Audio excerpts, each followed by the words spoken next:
fam! Hey DQ fam! Welcome back to our channel. Welcome back! So we're back with another video and we're still on the one series, can you believe? And the one series is going to end, but we've got to think of another series. Yeah guys, on a serious note, we have no idea. We're running out of ideas, you know? We don't know how we're going to continue this YouTube channel. Yeah, seriously. We might actually need to end it. Like, it's that deep.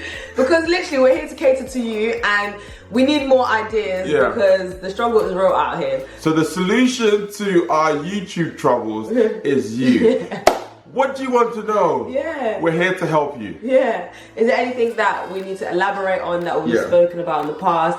Tell us what our new series should be, because if you don't, this channel is closing down. We're exiting. We're done. We're out. Salute. While we're here, let's end this one series and we're finally talking about protecting the one. Guys, you know, we need to keep being intentional out here. Yeah, you may know if the one exists. Yeah, you may know about whether, you know, you can be the one instead of finding the one. And you know about the red flags before you get into a relationship, before you get married. But how about once you've got all that and you're just like... And Bay is sitting right there. You're married and it's like, okay. You get comfortable and you're like, yeah, I don't need to do much. No. That's why 50% of marriages are ending in divorce. And we know that we could fall into that number because...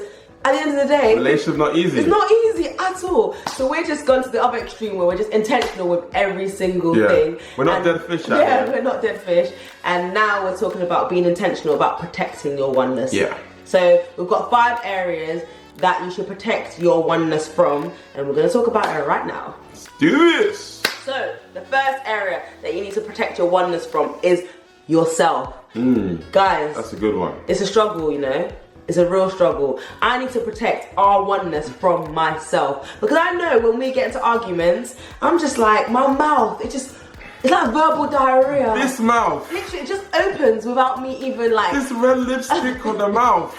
Is it the lips? Is it the tongue? Like, blah, blah, comes. I remember we had an argument a few weeks ago. And I was just like, I don't like you. Imagine. It just came out of my mouth. I was like, I don't like you. I bought her a ring. And she's telling me she doesn't like me. I love you, but I don't like you. And I just didn't want to talk about it. You just said, I don't like you. Like, oh. Yeah. Anyway, go on, sorry. Make myself look better, you know? Yeah. But yeah, and I need to realise, well, now I've studied myself and I realise that my mouth just runs.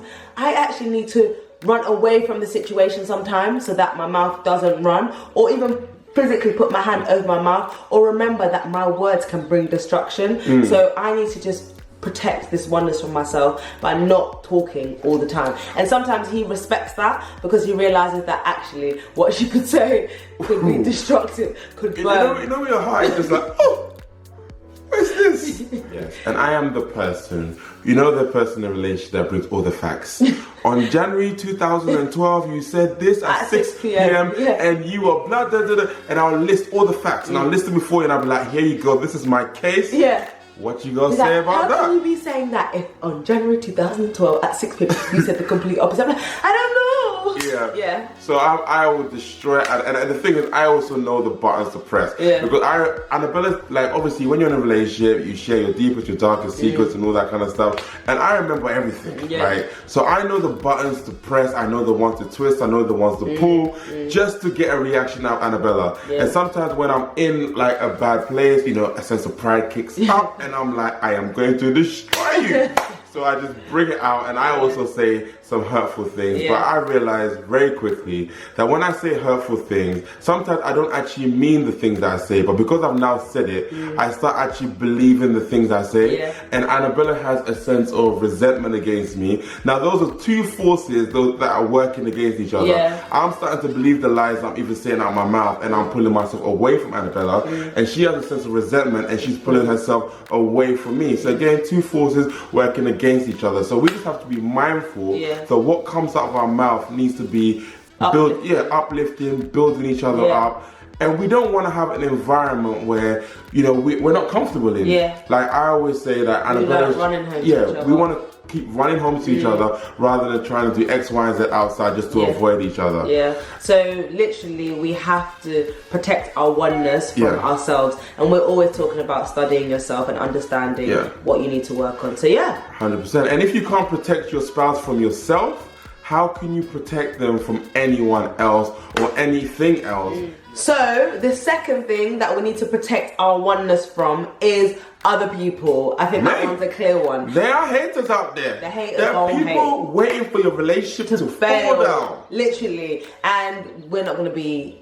We're not falling that We're statistic. not falling into that statistic at all. So we just think, yeah, that's something that we've been intentional about. Not giving the haters ammo, literally. And I think about like the things that we do to protect our oneness from other people, and that includes not gossiping. Like, we don't gossip about each other to people outside of our relationship. And even if we go to people to help us through a situation, we're talking constructively. We're not just, you know, blubbering our mouth like, oh, he's a waste man, oh, he did this and then he did that. No, we're not talking about them from that perspective. We're talking about them constructively and actually going to people that we know can actually help our relationship. We won't just put stuff out there for the sake of just putting stuff out there. And sometimes we don't talk about a situation until we've actually been through the trial, overcome the trial, and then we're talking from a place of actually we made it through. And you know, family members as well, they come with good intentions. My mum's great, but she will take longer to forgive Gabes than I would. So at the end of the day, sometimes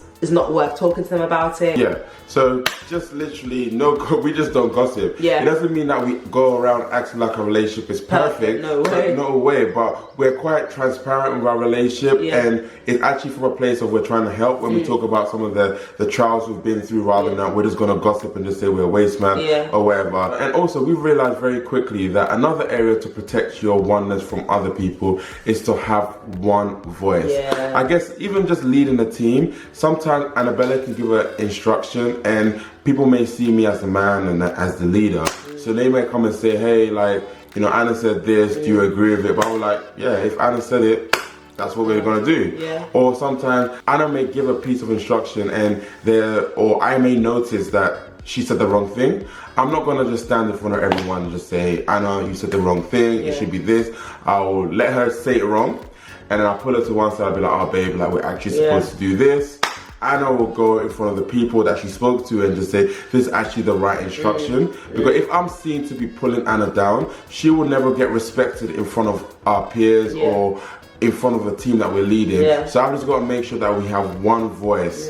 And so that, again, people can, again, respect our oneness. And we do correct each other, but we correct... There's an environment, there's a time and a place. There's a time and a place where we correct each other, and that's normally in private, and we uplift in public, don't we? So so these are just little things that we do just to make sure that people can actually respect our relationship and then respect our oneness. And when we say something, we have one tone of voice, and we just don't gossip. Yeah, definitely.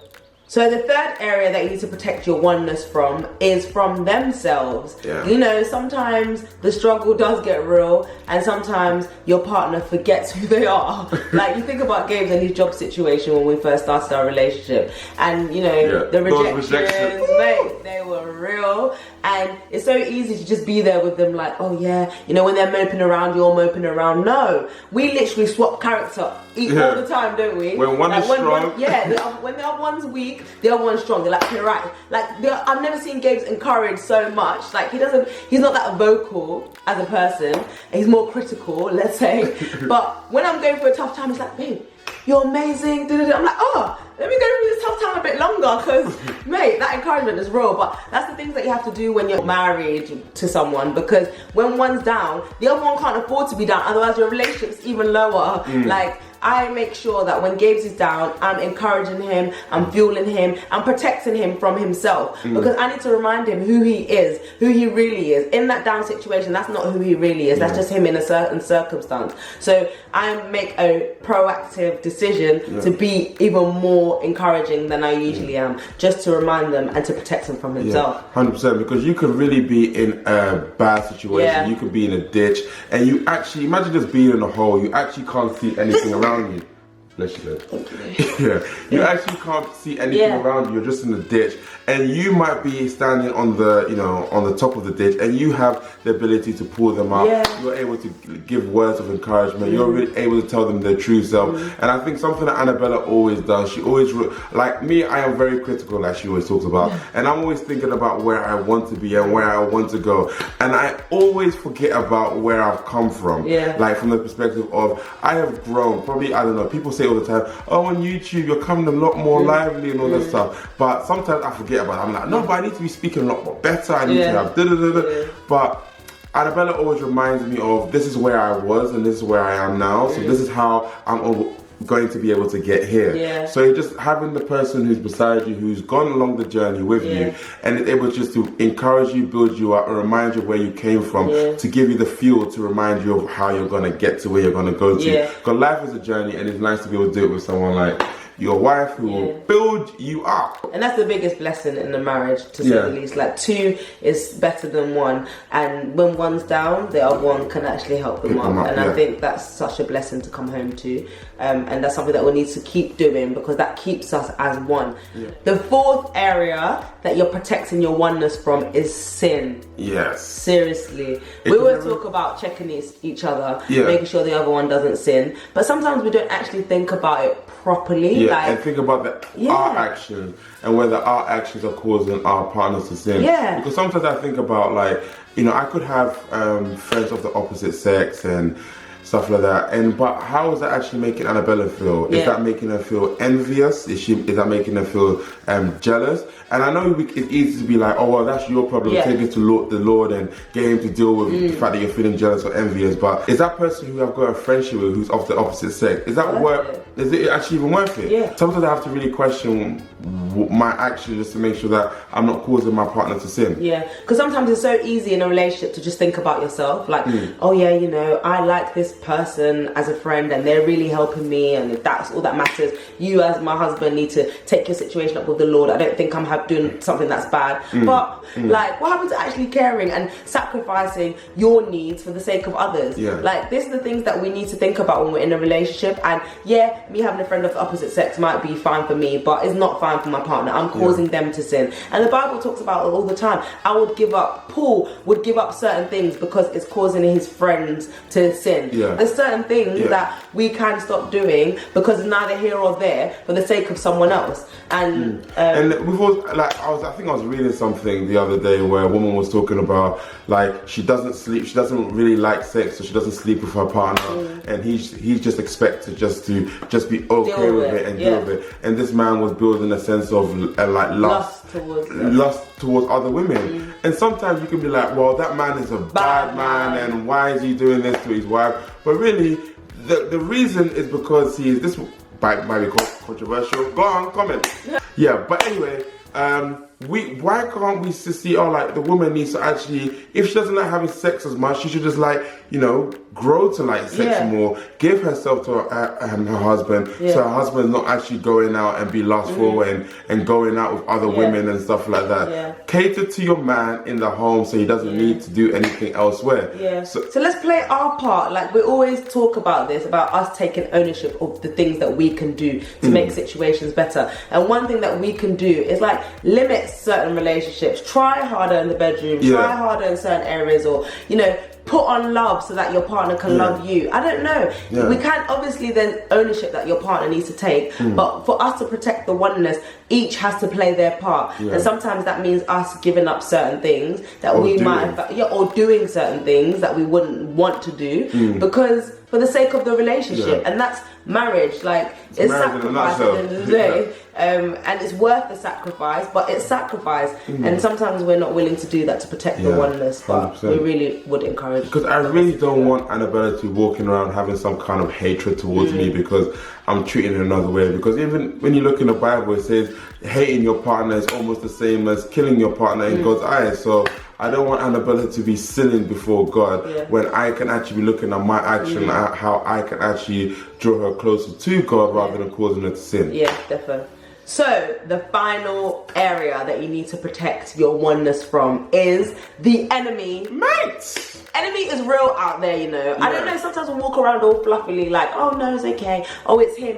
But it's the enemy. The enemy is literally roaring around like a lion, seeking who it may devour. Exactly. And as we are having a sense of friction in our relationship and we are distant, that gives the opportunity for the enemy to come in. Who comes in the middle and continue to push you further away from each other? The enemy. So let's just make sure that we don't give the the enemy an opportunity to destroy a relationship. Yeah. Because the thing is, marriage is such an important part of society. Yeah. We get to raise children, and we can raise up children to change our community, to change the nation, to change the country, to change the world. Definitely. So let's just make sure that we don't give the enemy an opportunity just to disrupt our relationship. Yeah. And the one way that we're able to do that is prayer. Literally. I think like we should always be talking to God, always praying, and like always be praying that God will just protect us from what the enemy is trying to do, because the enemy is out there being intentional, finding holes in people's relationships and sneaking in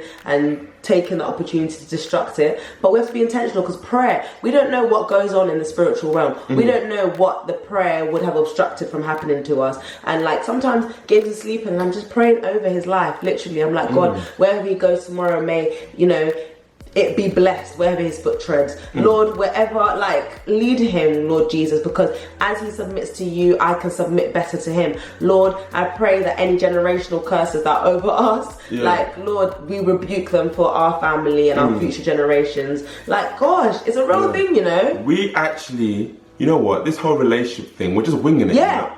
We have no idea. We have no idea, and we really need God, you know, in this relationship for it to work. Because like Annabella keeps saying, we are actually hot messes. Yeah, you know, we've been together for 1 year and we're like, yes, we made it. 50 more years to go. Yeah. But in order for us to get to the point where we can look back and say, wow, we've actually enjoyed the journey, we've been together for so long, we actually need God involved, because naturally our flesh wants to fight each other. We are so different in every way that we just realize that, you know, literally we need that third chord, you know, in this relationship for it to work. So. We are just being very aware of the obstacles that could come and try to destruct our relationship, and being intentional about making sure they don't. And the enemy is definitely one of them. The enemy is real and he will try it, so we will make sure that we draw closer to each other by drawing closer to God, because the enemy has nothing over God. It says the enemy is like a lion. It's not actually a lion. The real lion is our Father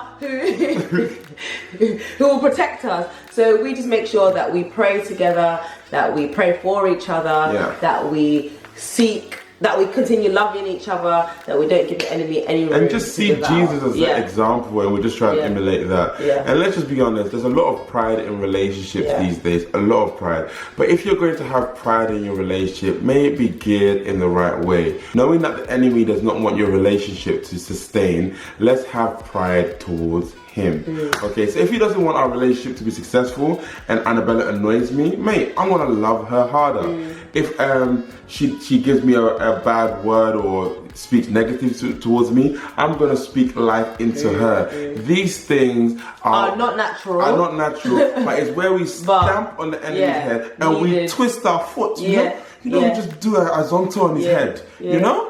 So we just gotta make sure that we're there for our partners. And that's how sometimes I hold my lip, because I'm like, I'm not gonna give the enemy a vehicle to be used in this relationship. So then that's what stops me. Not because, oh, I love Gabe so much in that moment. Like, no, he frustrates me. But I'm like, no, enemy, not today. Not today.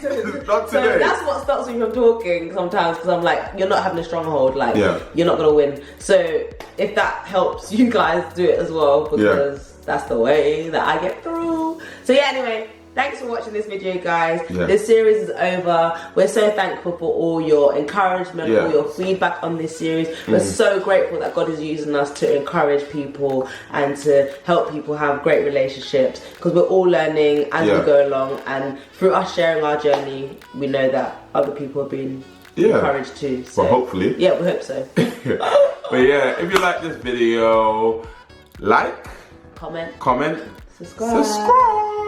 See you next time, guys. Bye. Peace. That the closer that we get to God, you know. No, you're not saying my line. Okay, what? I'm gonna see a line, fam. No, talk, bro. Come on, so extroverted. Damn. No, I'm joking. What was the line?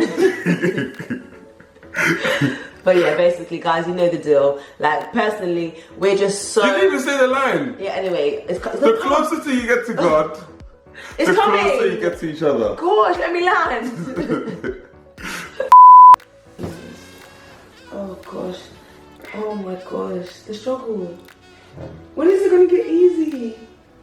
It'll get easier from September. That's what this day retreat is about. Guys, it's not easy, you know.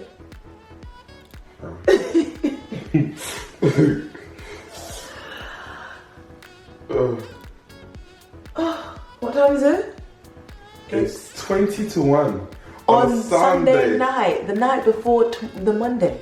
The night before tomorrow, you about to say? Yeah, like it's actually the same day as when we're gonna post it. Jesus, I'm just gonna wake up, edit the video, and we're done. Hope you enjoy it and you enjoy the sacrifice. Yeah. Could you guys even see me? I'm looking at your dark in these lens. Anyway, bye.